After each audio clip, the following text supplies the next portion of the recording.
Akui sulit, Krisdayanti kewalahan nyanyikan lagu Tak Ingin Usai, puji Keisha Lefronka.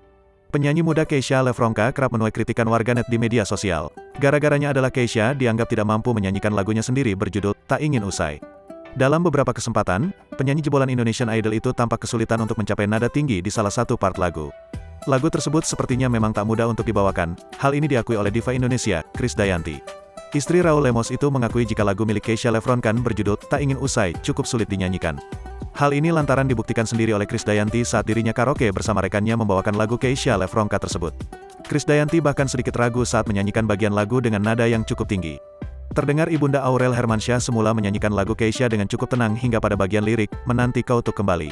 Namun setelah dicoba, Krisdayanti mampu mencapai nada tinggi pada lirik tersebut. Segitu ya, nadanya, tanya Krisdayanti pada rekan-rekannya dilansir tribunstyle.com dari Tribun Sumsel pada Selasa, tanggal 6 September tahun 2022. Namun di sela-sela menyanyikan lagu tersebut, nafas Kade terdengar ngos-ngosan mencoba berkali-kali menyanyikan lagu Keisha dengan sempurna.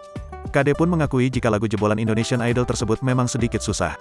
Ia pun tak segan memuji Keisha Lefronka yang mampu membawakan lagu dengan nada yang cukup tinggi. Aduh maaf Keisha, tante juga terengah-engah. Aduh, hebat kamu, ucap penyanyi sekaligus anggota DPR RI itu.